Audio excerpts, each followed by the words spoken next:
Start recording. Okay, this is Inner Chaos by Grevin Hades. Chapter 1, Surprise Guest. Grevin shifted his pack over his shoulder in discomfort and pulled his cloak closer to himself, trying to block out as much of the cold as possible. His armor felt like dead weight to him as he climbed the rocky trail, but he knew it was what he needed, as much as any other part of his apparel. He was traveling in the wildlands, a place few went and fewer lived. It was known for its unstable magics, fierce creatures which made it a perfect location to hide himself from those who hunted him, as well as an ideal location to hide his ultimate destination, the Gate of Solace. He growled as he put his hood down further over his face to keep the blowing snow out of his eyes. He had to hurry if he was going to stop the gate from being opened. Inside it resided an army sealed away from ages past that could easily bring chaos to the entire land. He and few others knew about it, and he was the only one who could bring the one trying to open it to a stop. But in order to do so, he would have to cross the mountains of Envasis, which is where we find him now. Grevin stood at 6 feet tall with broad shoulders and a strong frame. He wore a large cloak that covered his eyes and ran down his body, ending near his shins, which had silver armor on them.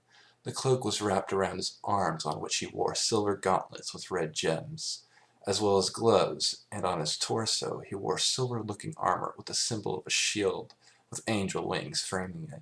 The hood of his cloak covered his face in darkness, leaving only his mouth and chin showing.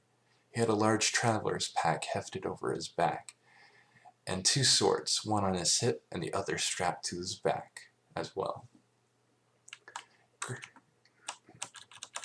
Grevin was a man who was strong at combat, both physically and with combat, but he was also training himself to use his magic in other ways and was trying to make a normal life for himself before all this began. Grevin was also blessed with physical abilities that surpassed most people. He could fight longer, run faster than the most. His strength was capable of bringing a blade through a grown tree at times, but despite all this, he tried to avoid these abilities as much as possible. He wanted to blend in as much as he possibly could. He shivered, wishing he had thought to bring heavier clothing as he pressed on, minding the trail he was on brought him very close to the edge of the cliff he was moving around. He slowed his breathing and tried to focus on his task. He glanced at his hands and noticed that he was shaking. He once again concentrated, trying to force himself to calm down so he could move with ease, when he realized that not only were his hands shaking, but the ground beneath him was as well. He cursed as he clung to the edge of the rock wall as its shaking increased. It figures I would wander into an unstable mountain range. He glanced out over the mountain range, hoping to hang on until the quake passed, but found his jaw dropping as he watched the very fabric of the air and land near him quiver and shake. His eyes widened as he watched the very air begin to swirl and twist, causing everything behind it to distort in some strange form of vortex. He frowned, knowing that this had to be foul play by the one he hunted. He knew he was trying to keep him from stopping him. He narrowed his eyes as he began to feel the very air around him pull towards the expanse. Grevin growled as the pulling increased, his cloak beginning to be drawn toward the edge of the cliff. He had to move now or risk being pulled in. He gripped the rock wall as hard as he could, forcing himself to take careful steps, moving further along, but it seemed with each step the suction became worse and worse. Finally, after making it about 40 feet, he was forced to stop and dig in, gripping the rock as hard as possible, his cloak flapping uncontrollably behind him. He took a steadying breath and concentrated as he gripped harder. His hands began to have a soft glow to them, as did his forearm guards, and he felt the pull of the portal lessen for a moment, though this did not last long. Despite his magic and grip nearly breaking the rock under his hands, he felt himself being pulled back closer and closer to the edge. The sensation once again lessened, when there was a sudden ripping sound, and some of the pressure relaxed for a moment. He turned his head and saw his travel pack flying through the air and disappearing into the vortex with a flash. He growled and clenched his eyes shut as the vortex increased its pull once again. The very dirt at his feet began to fly toward the opening. He let out a cry of pain as his fingers scraped, trying to hold on to the rock. The ground suddenly quaked and shook with violence, once again causing the rocks under his grip to snap. He let out a cry of pain as he felt his hands be cut, and then a grunt as he felt himself pulled off the edge of the cliff, striking his head on a rock. He felt crimson flow down his face, and he saw the vortex get closer and closer. He closed his eyes and resigned himself to his fate. He had failed. He had failed to protect those he swore to help, and now he was going to perish. "Shit!" was the only phrase that escaped his lips before he hit the center of the vortex. There was a bright flash, and all of a sudden a surge of pain shot through his form, the magic from the portal reacting to his own, quite harshly, forcing the black of his unconsciousness upon him. If one were to bear witness to this whole sight, they would see him flying into the portal, only to disappear with a bright flash. Then, just as quickly as it came, the vortex slowed and faded from view, leaving the Invastus mountain range untouched and pristine. Scene break: Equestria, Sweet Apple Acres. Sweetie Belle, Apple Bloom, and Scootaloo sat in the CMC clubhouse, once again trying to think of ways to earn themselves their ever-elusive cutie marks. Currently, Sweetie sat on the floor, while Apple Bloom sat near the window looking outward. "You know, I don't know what we could try next to find our cutie marks." Apple Bloom sighed as she rested her head down on her hoof. Scootaloo nodded. "Yeah, we've tried just about everything. Working on the roof, papers didn't work. Neither did our other tries, like being gardeners, roofers, or plumbers." Sweetie looked over to her friends and sighed. "And let's not forget about the doctor fiasco. I don't think Spike will ever let us get that close to him again." Apple Bloom chuckled. "Yeah, but he did look funny wrapped up like a mummy, though." "Yeah, but how else are we going to practice setting broken bones?" Scootaloo snickered as she hopped down from the window and walked over to the nearby desk. "Well, it looks like we need to find ourselves another place to look for our cutie mark. Let's see." She began shifting through some papers laid out on the desk surface, a look of concentration on her face. Tried it. Sweetie Belle got up and walked over, hoping to help. She reached over and took one of the first papers she saw and smiled brightly. "Well, how about this one? Firefighters." Apple Bloom smiled and walked over to her friends. "That would be a great way to earn our cutie mark, but how do we try it out?" Scootaloo smirked a bit. I have an idea. You would need some fire and some water to put it out with. I can set a ring of fire made up no problem. I took some stuff from Rainbow Dash's latest trick that she left lying around." Apple Bloom smiled. "Great, Scoop. You get that set up. Sweetie Belle and I will get some water." With that, the CMC separated to take care of their individual tasks. Scene break. Later that day, Sweet Apple Acres. Applejack and Big Mac had just finished putting up the latest batch of bucked apples from the orchard and were ready to settle down and make dinner for the evening. She ran a foreleg over her brow, the sweat from it, as she took in the sight of a beautiful sunset Princess Celestia and Princess Luda had planned for that day. "Now would you look at that? They really outdone themselves this time." Big Mac walked over and looked at the bright purples and oranges with his gentle, half-lidded eyes. "Yup." Applejack chuckled at his brother's simple agreement and looked around the farm, noticing it was oddly quiet. There were no sounds of cattle mooing, no birds chirping, not even a cricket. Suddenly things did not feel quite so right as they did before. Big Mac, did you notice some?" Her thoughts were interrupted when she turned back toward the orchard and allowed her gaze to race skyward, where she saw the largest wall of dark storm clouds begin to roll in at an unnatural pace, without the aid of any Pegasus ponies. An ill wind began to blow as the light began to fade behind them, making the sight that much more ominous. The strangest thing was that there seemed to be lightning in the distance, at least halfway into the orchard, but there was no lightning. All of this worried Applejack, but something else worried her more. Big Mac? Her voice was quiet and calm. Yep. Do you know where Apple Bloom is? He paused and frowned, turning to look out toward the orchard as well. No. Applejack frowned as she moved forward. I don't like the look of that storm. Can you go find Rainbow and Twilight from town and get them out here? If anyone can figure out what's going on, they can.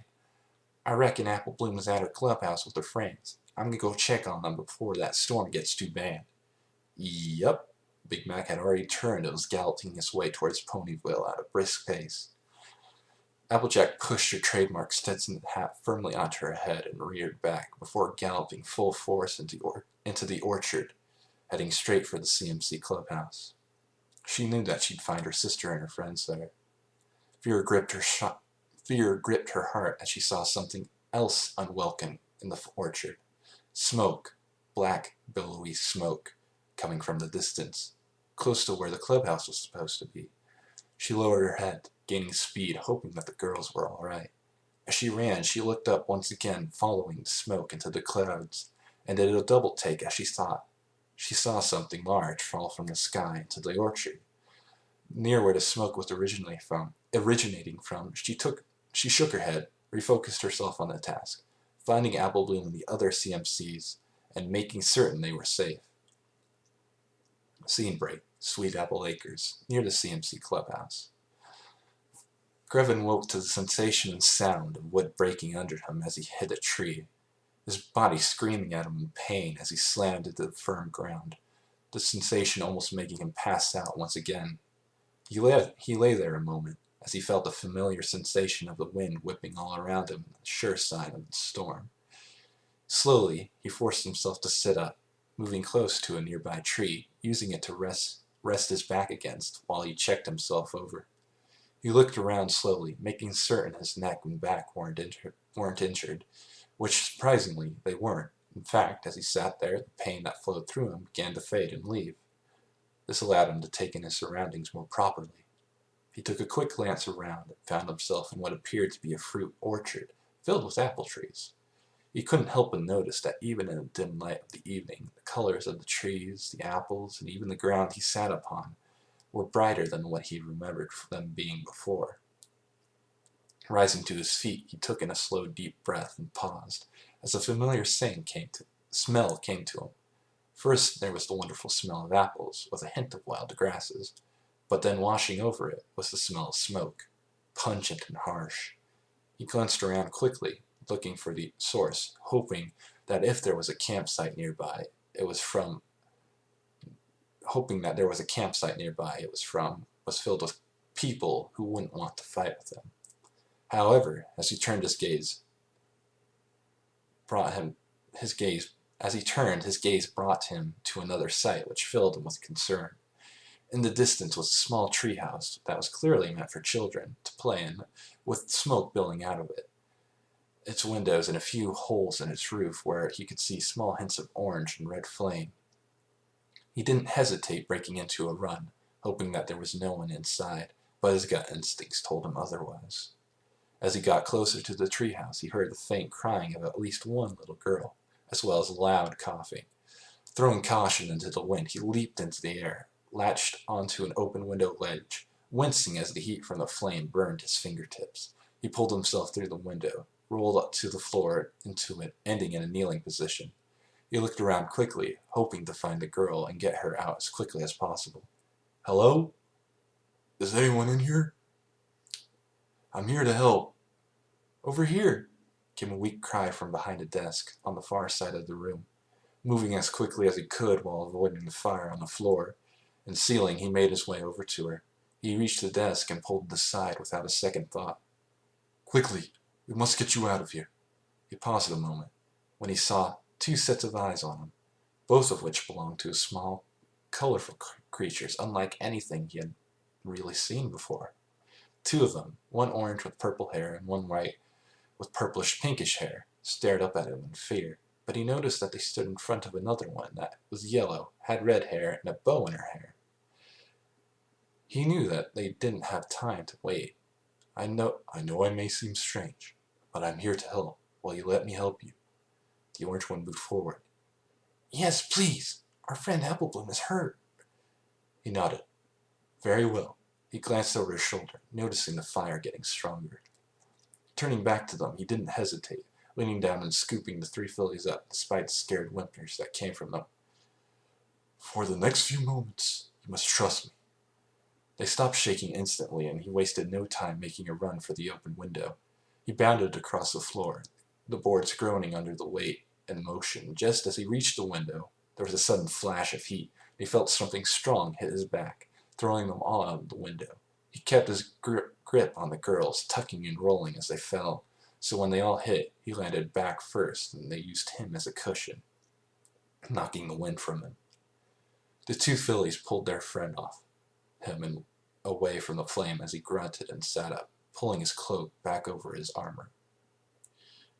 He looked over at them and stood down. As they stood over their friend, concern showing on their grime-covered faces. He moved closer and knelt down. Is she breathing? The white one, who now noticed was a unicorn, cried softly. Barely. She won't wake up. He frowned as he closed his eyes. Please, trust me for a moment longer. He searched within himself, once more tapping into an ability he rarely used. He heard the two fillies gasp as he opened his eyes to see the gems in his forearm guards glowing fiercely, spreading up his arms and into his hands. He reached down and placed a hand over the shallow-breathing filly and took in a slow, deep breath as he allowed the glow to wash over her. At first, Scootaloo and Sweetie Belle could only watch in awe as Applebloom's color improved and her breathing deepened. Slowly her eyes began to open and she took in deep, shaky breaths. Grepin pulled back his hands as the glow left them and rested his fists on the ground next to her. Slowly she sat up, looking around. Girls? What happened? She looked to her side and saw a large hulking figure over her with its hands on the ground, breathing heavily. What's that? The figure tensed up and sat back a bit before Scootaloo and Sweetie Belle stepped in. It saved us, Applebloom. She turned and looked at him with wide eyes. Wow. Griffin inwardly sighed as he sat back on his haunches, letting his forearms rest on his knees. He hurt now, and the smoke didn't help. He was about to suggest they move away from the still burning trees when he heard a loud voice shout. What in tarnation? He tried to turn his head to face whoever spoke, but was quickly met with a fierce pain slamming into his chest and chin, blurring his vision and knocking him back several feet through the air, causing him once again to slam it into his back. He groaned as he brought his hand to his now bleeding chin and clutched his tender jaw. Great.